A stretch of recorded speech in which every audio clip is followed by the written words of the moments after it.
Je m'appelle Marie-Josée. Merci d'avoir embarqué avec moi dans l'aventure de mon podcast, saison 3, Michel Noël, mon père, mon capitaine.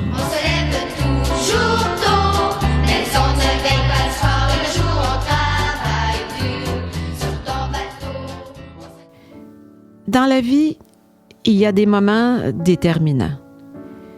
La plupart du temps, non seulement on les voit pas venir, mais de plus, ils font pas toujours notre affaire. Ils s'imposent subtilement. Sur le coup, on ne réalise pas qu'ils vont tracer de façon permanente le reste de notre route.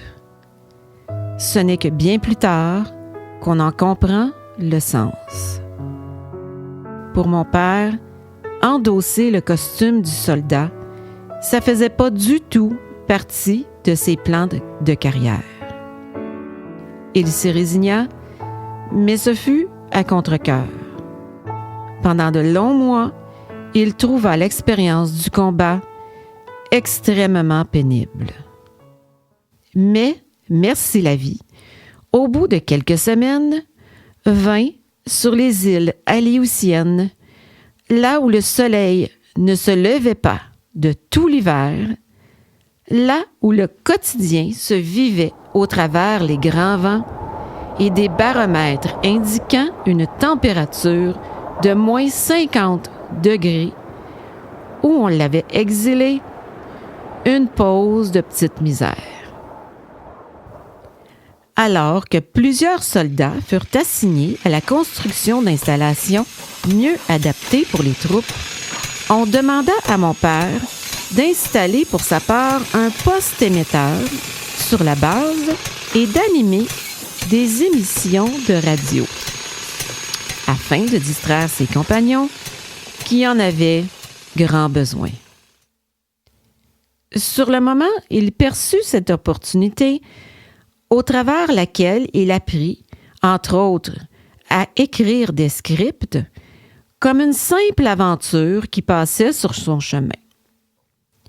Ce n'est que 2 ans plus tard, alors que blessé, il s'ennuyait sur son lit d'hôpital et qu'il reçut un télégramme lui annonçant qu'il avait remporté le premier prix de la relève de la station CKAC pour les animateurs auquel il avait participé sans trop y croire, qu'il comprit que partir à la guerre, finalement, ça faisait partie de son plan de carrière.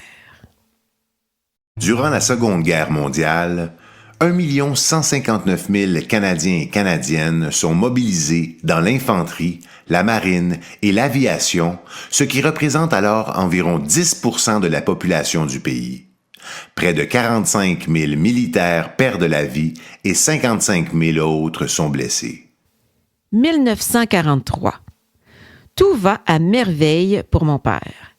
À cette époque, on peut l'entendre interpréter quelques rôles dans les radioromans de CKAC, puis on peut le voir jouer au théâtre L'Arcade, où il tient des rôles de soutien dans de grands classiques tels que Cyrano de Bergerac. Bien que troublé par la guerre qui sévit, il se concentre sur son futur et garde tout l'espoir que l'on peut avoir alors que l'on n'a pas encore 20 ans. Après tout, n'y a-t-il pas Alice Robbie, celle que l'on surnomme la chanteuse de la guerre, qui est sur la voie de devenir une artiste de renommée internationale, qui se promène d'un bout à l'autre du continent en chantant son tico-tico pour mettre un baume sur le moral des soldats? Et lorsqu'il dit coucou, il veut dire aimez-vous. Les amoureux se fient sur lui dans mon patelin. Et quand il crie 8 heures, tout chavirant mon cœur, je parie... Et n'y a-t-il pas celle que l'on surnomme la Bolduc, qui s'inspire de son quotidien pour en faire des chansons, qu'il multiplie les ventes de 45 tours et qui se déplace à travers la province afin de rendre hommage aux cuisinières et faire oublier le chômage aux pères de famille. Alors, pourquoi ne pourrait-il pas, lui aussi, devenir célèbre?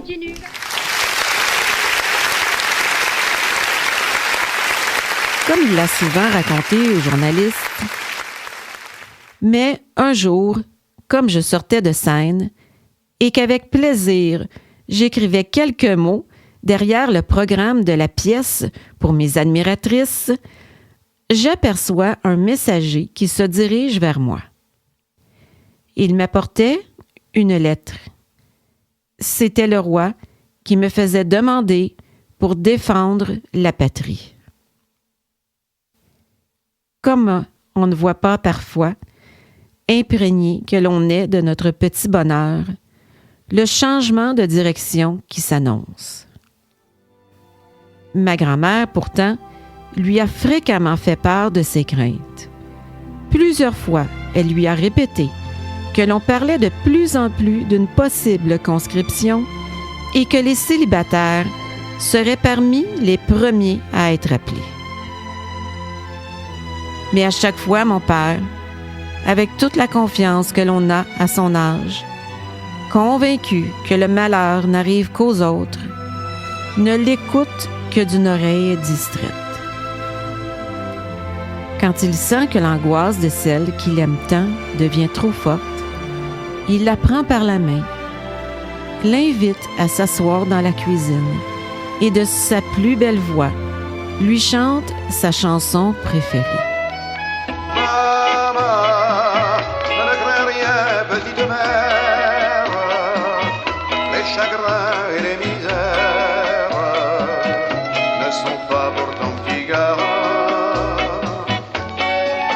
Elle a beau tenter de résister, mais c'est peine perdue.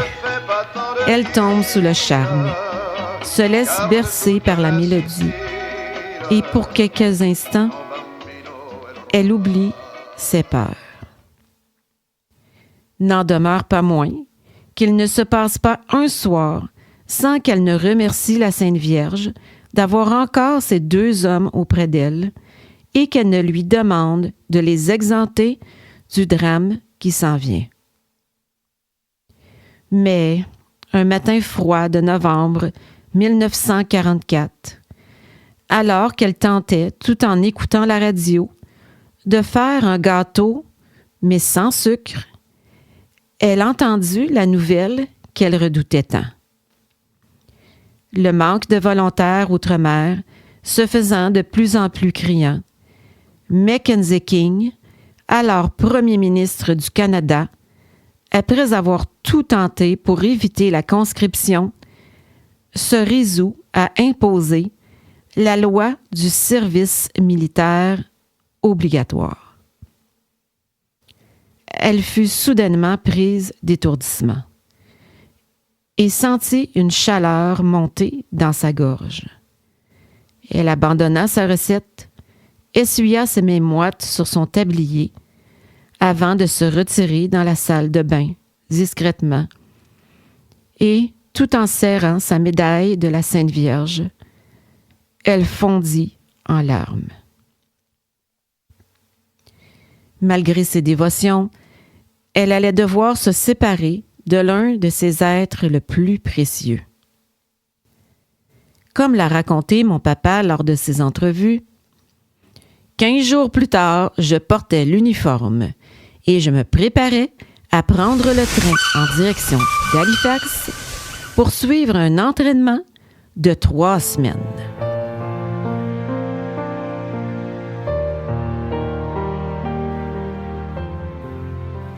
Tout mettre à pause. Tenter de garder espoir.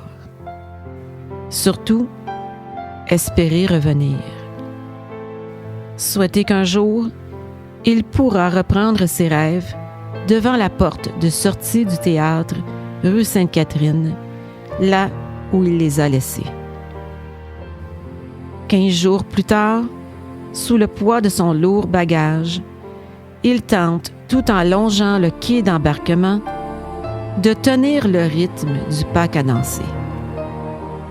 Il se dit me retourner le moins possible. Partir, oui, mais la tête haute. Et garder le sourire pour papa et maman qui sont venus me dire au revoir. Il prend un grand respire et tout en se permettant un dernier regard, pose un pied sur la marche du wagon destiné à recevoir les troupes du régiment de Hull.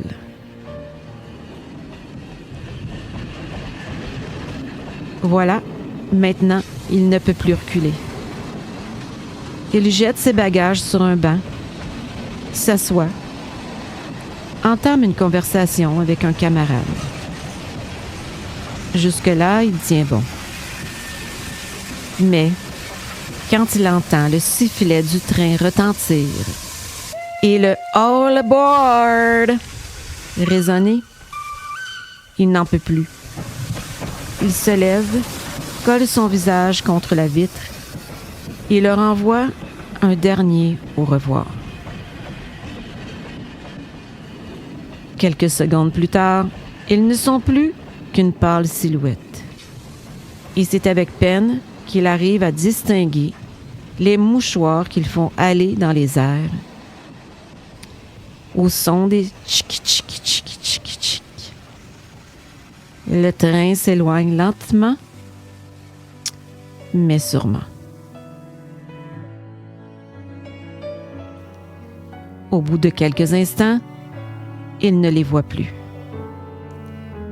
Alors, le sergent Jean Croteau, nom qu'il porte désormais, se rassoit et laisse discrètement couler les larmes qu'il retenait depuis si longtemps. Tout en se disant que sa mère, encore une fois, avait eu raison et en se demandant si elle lui en voulait de ne pas l'avoir cru. Il fouille dans son étui à cigarette, espérant que ça le calmera un peu d'en brûler une. Il y sent quelque chose de froid. On dirait du métal. Il s'interroge. Qu'est-ce que ça peut bien être? C'est une médaille de la Sainte Vierge. Sa mère, non seulement lui avait pardonné, mais aussi elle avait trouvé un moyen pour le protéger, même de loin.